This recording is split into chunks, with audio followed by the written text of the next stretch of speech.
चलो। हाँ हो गया।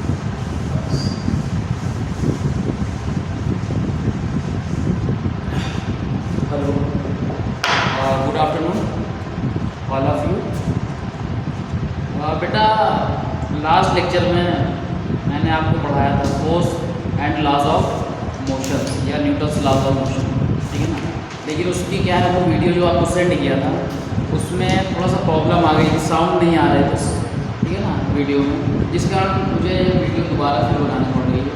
बेटा फोर्स न्यू चैप्टर है, नया चैप्टर है बेटा, फोर्स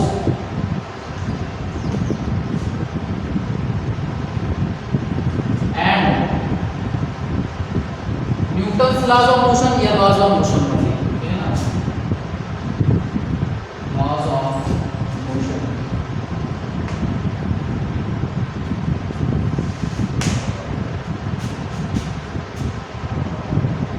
तो बेटा सबसे पहले जो आता है, what is definition of force. Force क्या है, इसको हम डिफाइन कर सकते हैं।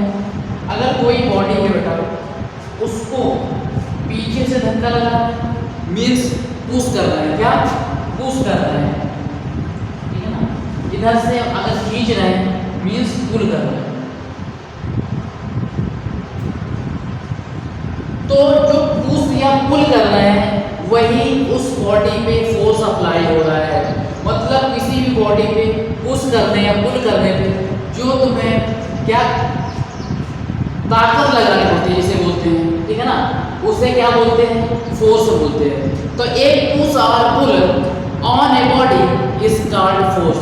मतलब किसी भी बॉडी पे पुश या पुल लगाते हैं तो वो उसका फोर्स बोलते हैं, या उस बॉडी में जो ताकत लगा रहा है उसको क्या कहते हैं बेटा, फोर्स बोलते हैं। अब क्या होता है फोर्स, बहुत सारे टाइप्स होते हैं फोर्स के। मतलब जैसे कि फोर्स को कैसे कैसे एप्लीकेशन कह सकते हो, जैसे कि प्रेसिंग।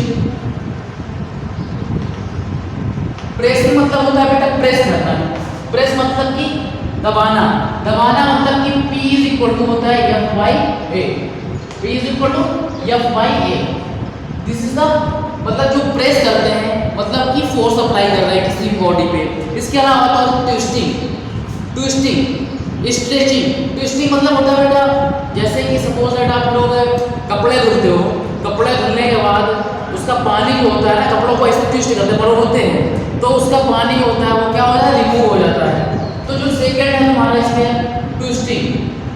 ट्विस्टिंग भी वर्क एज ए फोर्स, ठीक है ना। इसके अलावा हमारा आता है स्ट्रेचिंग।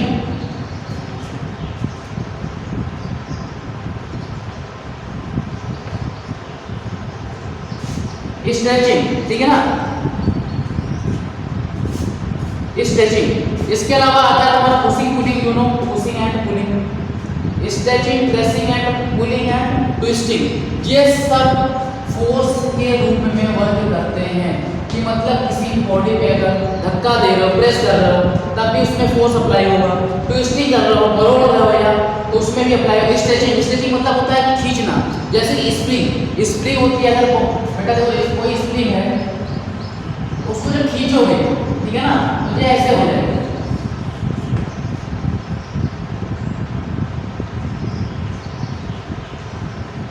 ठीक है ना। मतलब इसकी जो साइज है बेटा, shape and size will be change when any force applied in the spring. मतलब स्प्रिंग में अगर फोर्स अप्लाई करेंगे तो वो स्ट्रेच हो जाएगी। When both side of spring, जब दोनों साइड खींचेंगे तो उसका साइज एंड शेप चेंज हो जाएगा, मतलब फोर्स अप्लाई करेंगे। अब कह रहे हैं effects of force. Effect of force क्या होता है बेटा, कि कोई भी बॉडी है अगर उसमें फोर्स अप्लाई कर रहे हैं तो जो फोर्स होता है that can not be seen. Force can not be seen मतलब फोर्स जो होता है उसको हम देख नहीं सकते, ओनली हम जज कर सकते हैं। अगर फोर्स अप्लाई हो रहा है तो यू कैन ओनली जज that any force is applied in the body. जब अगर मान लो कि फोर्स अप्लाई हो रहा है, स्टेशनरी बॉडी है, तो अगर फोर्स अप्लाई करेंगे तो क्या होता है कि चलने लगता है, मतलब डायनेमिक कंडीशन में आती है या मूविंग कंडीशन में आ जाएगी बॉडी। या कोई मूविंग कंडीशन में बॉडी है तो अगर फोर्स अप्लाई करेंगे स्टेशनरी पोजीशन में लाया जा सकता है उसको। तो a force can be move या मूव ए स्टेशनरी बॉडी या a force can be stop a moving body. This is the effect या एप्लीकेशन ऑफ फोर्स। एंड मतलब कि किसी बॉडी को रोका जा सकता है बाय द फोर्स, अगर मूव कर रही हो डायनेमिक कंडीशन में, या कोई बॉडी स्टॉप है, ठीक है ना, तो उसको धक्का देके या फोर्स अप्लाई करके उसको मूविंग कंडीशन में लाया जा सकता है। इसके बाद जो है फोर्स के द्वारा हम डायरेक्शन चेंज कर सकते हैं किसी बॉडी को। जैसे कि क्रिकेट में क्या होता है कि जब कोई बॉलर बॉल फेंकता है तो बॉल जो होती है बैट्समैन के पहले जहाँ तक जाती है या टप्पा खाने के पहले तक, मान लो स्विंग नहीं हो रही है, ठीक है ना बॉल, तो जब बैट्समैन तक जाती है तो वो स्ट्रेट लाइन में जाएगी। उसके बाद क्या होता है जब बैट में पड़ती है बेटा तो उसकी डायरेक्शन चेंज हो जाती है। तो a force can be change the direction of body, मतलब बॉडी की डायरेक्शन चेंज की जा सकती है फोर्स के द्वारा। इसके बाद अभी ये बताया एप्लीकेशन में कि फोर्स के द्वारा साइज और शेप चेंज किया जाता है या चेंज किया जा सकता है। अगर कोई स्प्रिंग है, अगर दोनों साइड स्प्रिंग के खींचे जाएं तो उसके द्वारा क्या होता है साइज एंड शेप चेंज हो जाता है। मतलब जो पहले स्टार्टिंग शेप था वो चेंज हो जाएगा और साइज भी चेंज हो जाएगा, मतलब पहले छोटी थी अब बड़ी हो गई। You can also take another example to the size, जैसे कि कोई रॉड ले लिया जाए लकड़ी की, उसको ब्रेक कर दिया जाए, पहले साइज दूसरी थी मतलब ज़्यादा थी, उसको जब ब्रेक कर दोगे तो क्या कर रहे हो फोर्स अप्लाई कर रहे हो ना, जब तो वो ब्रेक हुई बेटा। तो यही होता है कि change size and shape by the force. इसके बाद आता है बेटा बैलेंस फोर्स क्या होते हैं एंड अनबैलेंस फोर्स। मतलब force are two types, balance force and unbalance force. तो फर्स्ट आता है बैलेंस फोर्स क्या होता है।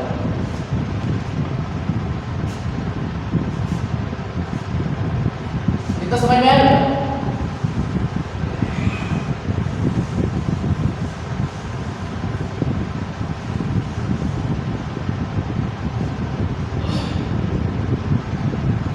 दो टाइप के फोर्स होंगे आपके, पहला और दूसरा। पहला है बैलेंस फोर्स,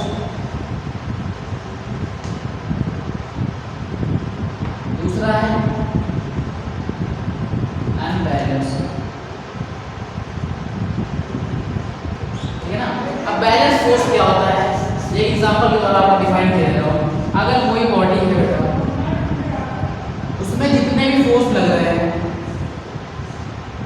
मान लो this is the pushing force, अगर पीछे से पुश किया जा रहा है, ठीक है ना, ये होता है बेटा नीचे की तरफ कोई भी बॉडी है उसकी ग्राउंड की तरफ फोर्स ऑफ ग्रेविटी लगता है। क्या फोर्स ऑफ ग्रेविटी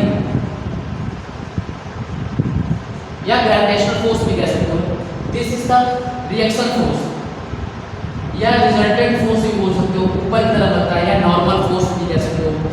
ये जो रिएक्शन फोर्स होता है इसको N से भी डिनोट कर सकते हो, कैपिटल R से भी डिनोट कर सकते हो, ठीक है। Here is the normal force and R is the reaction force. It is applied always opposite from the body, मतलब बॉडी के अपोजिट ऊपर की तरफ अप्लाई होता है।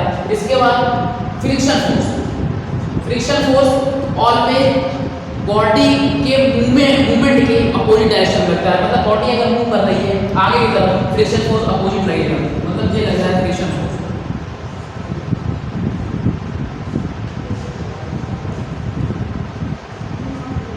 ठीक है ना।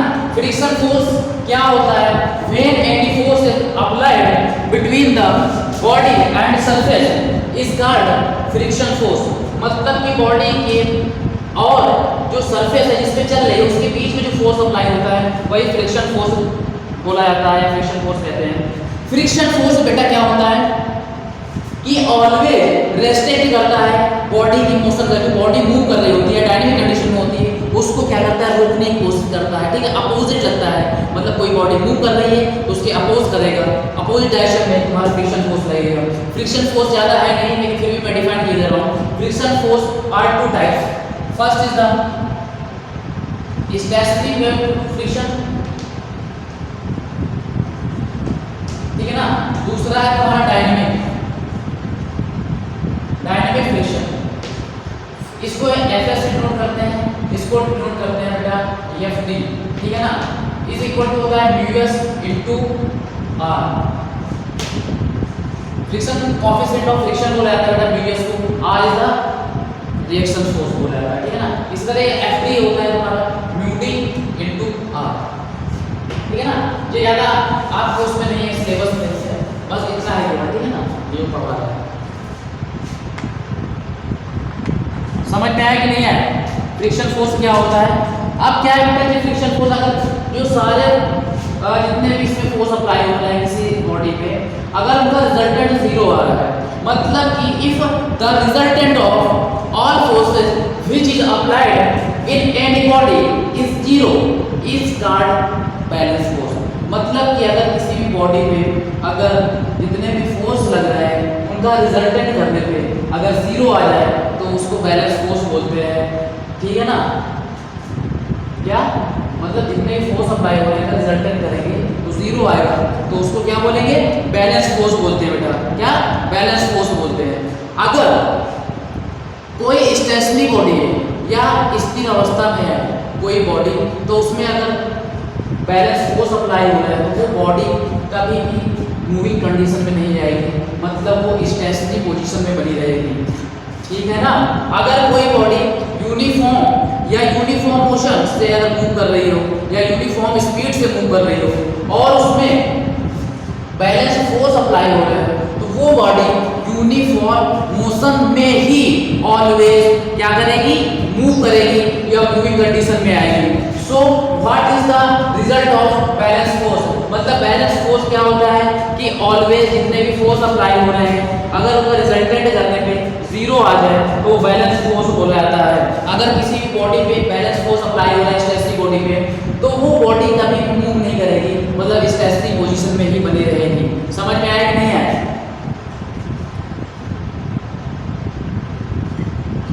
इसके बाद आता है नेक्स्ट अनबैलेंस फोर्स क्या होता है, इतना समझ में आया बेटा।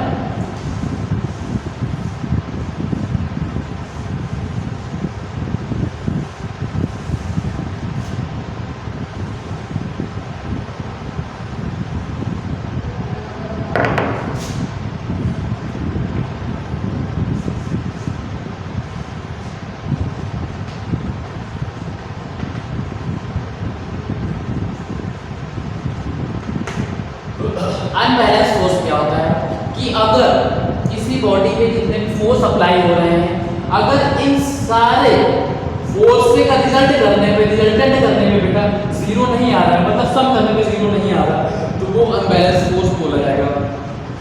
मतलब कि if the resultant of all forces which is applied in any body is not is equal to zero is called unbalance force. जितने भी फोर्स अप्लाई हो रहे हैं किसी बॉडी पे अगर उनका रिजल्टेंट करेंगे जीरो नहीं आएगा तो अनबैलेंस फोर्स बोला जाता है। क्या होता है अनबैलेंस जो फोर्स होता है बेटा वो किसी बॉडी को अगर स्टेशनरी पोजीशन में है तो उसको मूव डायनेमिक कंडीशन में ले आता है। मतलब कि इसमें क्या होता है जैसे कि अगर कोई बॉडी है अगर इधर से जो फोर्स अप्लाई हो रहा है मतलब पुशिंग फोर्स, क्या पुशिंग फोर्स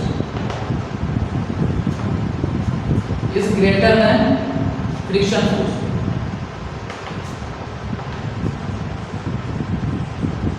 अगर ये कंडीशन बन रही है बेटा pushing force is greater than friction force then body move करने लगेगी ना इस साइड डायरेक्शन में, क्योंकि ये फोर्स की वैल्यू इस फोर्स की कंपैरिजन में ज्यादा है तो pushing force greater than friction force then ये बॉडी मूव करेगी। अब यहाँ पे एक चीज और है कि अगर फ्रिक्शन फोर्स ज्यादा हो जाए ये और पुशिंग फोर्स कम हो जाए तो वो बॉडी मूव नहीं करेगी। फ्रिक्शन फोर्स होता है जो बॉडी और सरफेस के बीच में फोर्स अप्लाई होता है वही फ्रिक्शन फोर्स बोलते हैं उसको। अगर फ्रिक्शन फोर्स की वैल्यू ज़्यादा हो जाएगी ना the comparison of pushing force then जो बॉडी स्टेशनरी पोजीशन में थी वो स्टेशनरी पोजीशन में ही बने रहेगी, वो डायनेमिक कंडीशन में नहीं आएगी, ठीक है ना। इसके अलावा जैसे एज एग्जांपल इसका एग्जांपल अगर ले लिया है अनबैलेंस फोर्स का और बैलेंस फोर्स का। एक बेटा पहले के टाइम में खेल हुआ करता था गेम रोप पुलिंग, क्या रोप पुलिंग।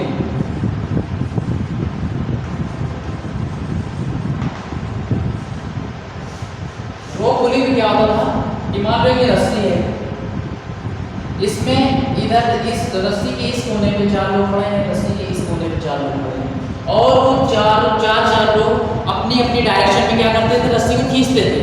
अगर रस्सी बैक ना इधर जा रही होती है ना इधर जा रही होती है, मतलब कि उसमें बैलेंस फोर्स अप्लाई होता है। मतलब रस्सी कांस्टेंट उसी जगह पे रहती है जहाँ पे है, मतलब दोनों तरफ जो फोर्स अप्लाई हो रहा है बेटा वो इक्वल, मतलब F1 is equal to F2, तो बोला जाता था क्या, balance force, balance force. But अब इसमें कह दे रहे हैं चार लोग, एक तरफ के लोग ज्यादा तरफ फोर्स लगा रहे हैं तो वो एक तरफ रस्सी खींची हुई चली जाएगी। मान लो यहाँ पे अगर मान लिया जाए F2 is greater then F1, then क्या लगेगा यहाँ पे, अनबैलेंस फोर्स।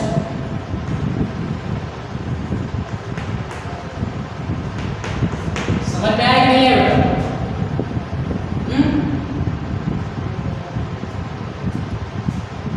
जब अनबैलेंस फोर्स अप्लाई हो तो स्टेशनरी बॉडी क्या मूविंग कंडीशन में आ जाएगी, ठीक है ना? समझ में आया बेटा? इसके बाद एक एग्जांपल और देते हो कि जैसे कि अगर कोई बैग लिए हो, हाथ में बैग लिए हो, उठाए हो, अगर उसको छोड़ दिया जाए तो वो यहाँ अर्थ की तरफ गिर जाता है, मतलब नीचे की तरफ गिर जाएगी। मतलब कि force of gravity is greater then the reaction force, so that जो बैग होता है वो बेटा नीचे की तरफ गिर जाता है। बैग ले जाकर छोड़ो तो नीचे की तरफ चला नहीं आएगा, क्यों? तो जिस अगर जो फोर्स अप्लाई हो रहा है जैसे रिएक्शन फोर्स है, फोर्स ऑफ ग्रेविटी, तो force of gravity is greater then reaction force, so bag जो होता है अर्थ की तरफ गिर जाता है। इसके अलावा बेटा क्या होता है, फ्रिक्शन फोर्स को डिफाइन कर दे रहा हूँ मैं कि अगर कोई बॉडी के बीच में और सरफेस के बीच में फ्रिक्शन फोर्स अप्लाई नहीं हो रहा है तो एक बार अगर बॉडी मूविंग कंडीशन में पहुंच जा रही है या एक बार उसको चला दोगे किसी सरफेस पे तो वो फॉर एवर के लिए चलती रहेगी, अगर बॉडी और सरफेस के बीच में फ्रिक्शन फोर्स नहीं है। तो ये ध्यान रखना कि ऑलवेज कोई भी बॉडी किसी भी सरफेस मूव करेगी तो उसमें फ्रिक्शन फोर्स जरूर अप्लाई होता है, ठीक है ना?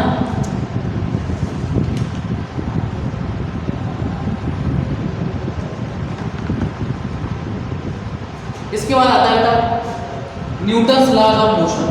न्यूटन्स लॉज ऑफ, कितना समझ में आया?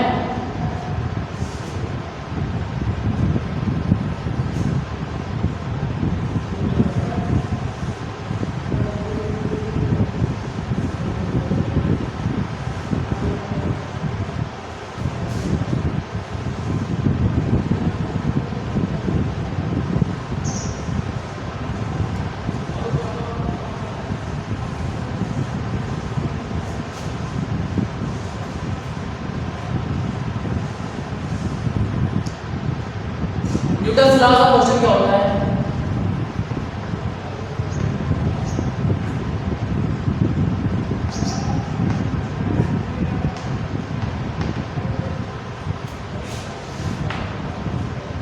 न्यूटन्स लॉ ऑफ मोशन, तो there are 3 laws of motion.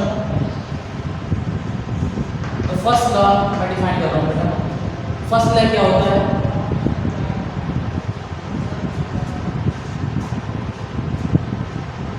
कि अगर कोई बॉडी या ऑब्जेक्ट स्टेशनरी पोजीशन में है, क्या है, स्टेशनरी पोजीशन में है, अगर कोई बॉडी स्टेशनरी है पोजीशन में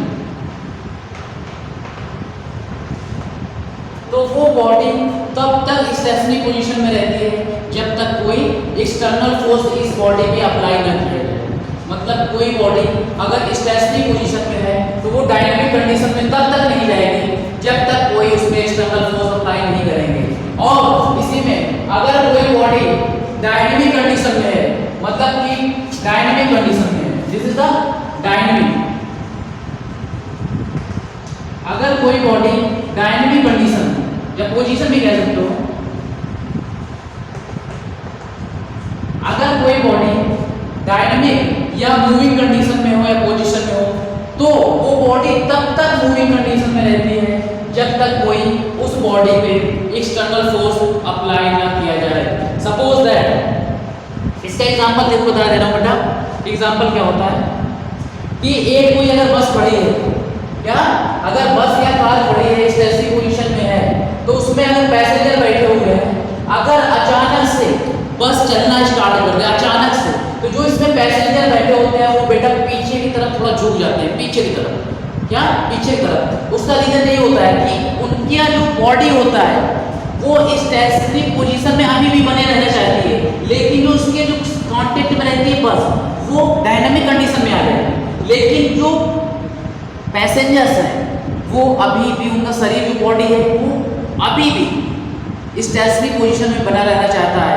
अचानक से बस जब स्टार्ट हो जाएगी मतलब वो मूविंग कंडीशन में आ गई, एक्सटर्नल फोर्स अप्लाई किया तो जो स्टेशनरी पोजीशन में था वो डायनामिक कंडीशन में आ गई, लेकिन उनका बॉडी अभी भी स्टेशनरी पोजीशन में है, जिसके कारण से वो जो पैसेंजर बैठे होते हैं बस के अंदर वो थोड़ा सा पीछे की तरफ क्या कर जाते हैं बेटा, झुक जाते हैं।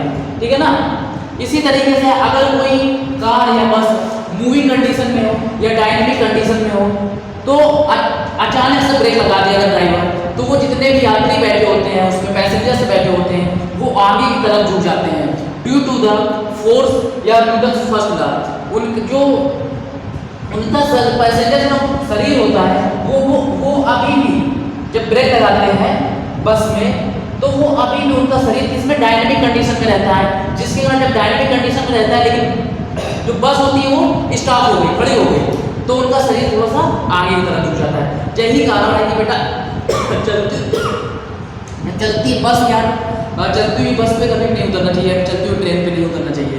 ठीक है ना? क्योंकि आप जैसे बस से कूदोगे तो बस तो चल रही है, मतलब आपका शरीर चल रहा है, लेकिन जैसे कूदोगे तो आप जब कूदोगे तो आपकी बॉडी स्टेशनरी पोजीशन में आ जाएगी, जिसके कारण आपको चोट लग सकती है। ठीक है ना?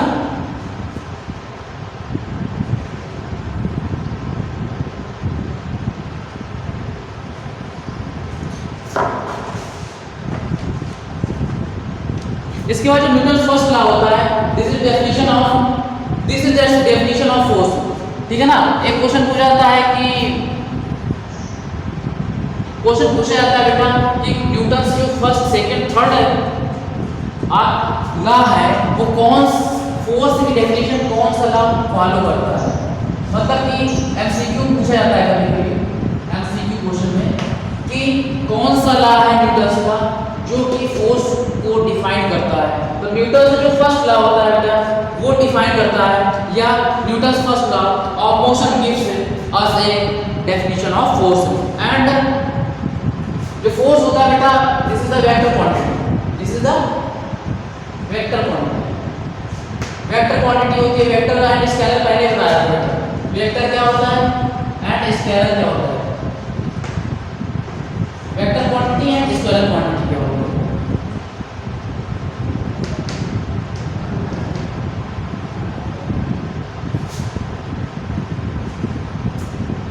इसके बाद आता है मोमेंटम।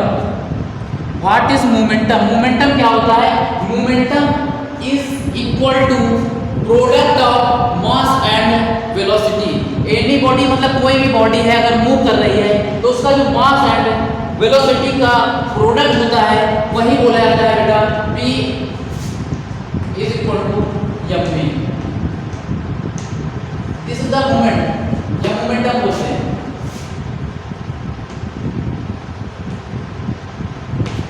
Mass of body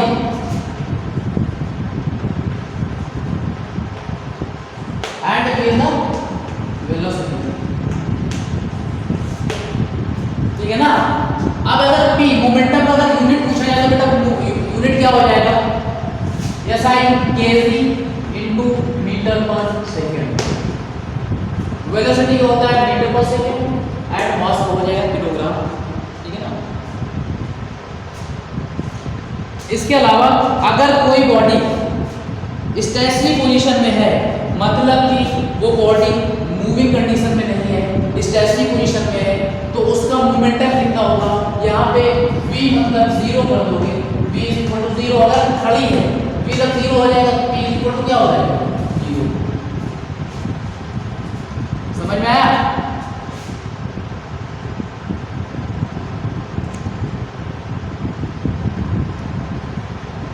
इसके बाद जो मोमेंटम होता है बेटा ये भी आपकी वेक्टर क्वांटिटी है। क्या? This is also a vector quantity. Momentum is a also vector. Vector क्या होता है? कोई भी क्वांटिटी है जो मैग्नीट्यूड के साथ में डायरेक्शन शो करता है, that is not vector. And scalar होती है बेटा जो केवल मैग्नीट्यूड शो करता है, डायरेक्शन वो शो नहीं करता, that is called scalar quantity. So ये आप पहले ही मैंने डिफाइन कर चुका हूँ या पहले ही बता चुका हूँ बेटा, ठीक है ना। तो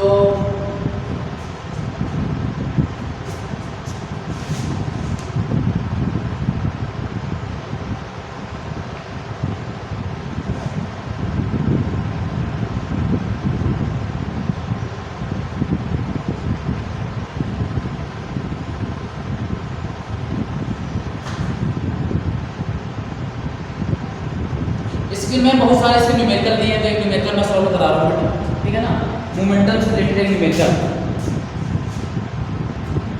ठीक है ना। मोमेंटम से रिलेटेड एक न्यूमेरिकल, इतना समझ में आया कि नहीं आया?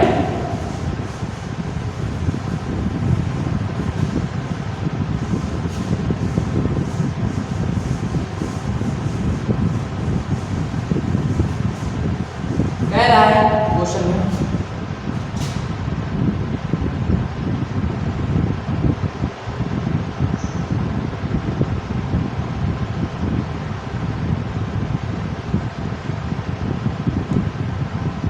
कह रहा what is the momentum of man of mass 75 kg when he walks with the uniform velocity 2 metre per second. इसमें कह रहा है कि बेटा मास दे रखा है या 75 kg, ठीक है ना, एंड वेलोसिटी जो दे रखी है बेटा v is equal to 2 metre per second. अब देखो अभी जस्ट इसके पहले बताया था बेटा कि मोमेंटम, जो मोमेंटम होता है p is equal to m into we.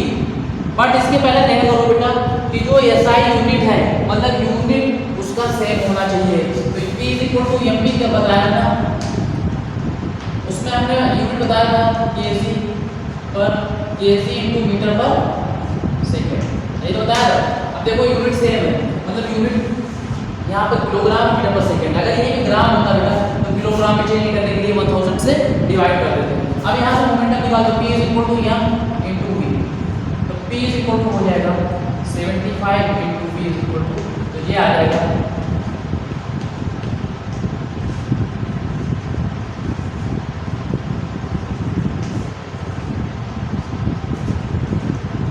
समझ में आया कि नहीं आया?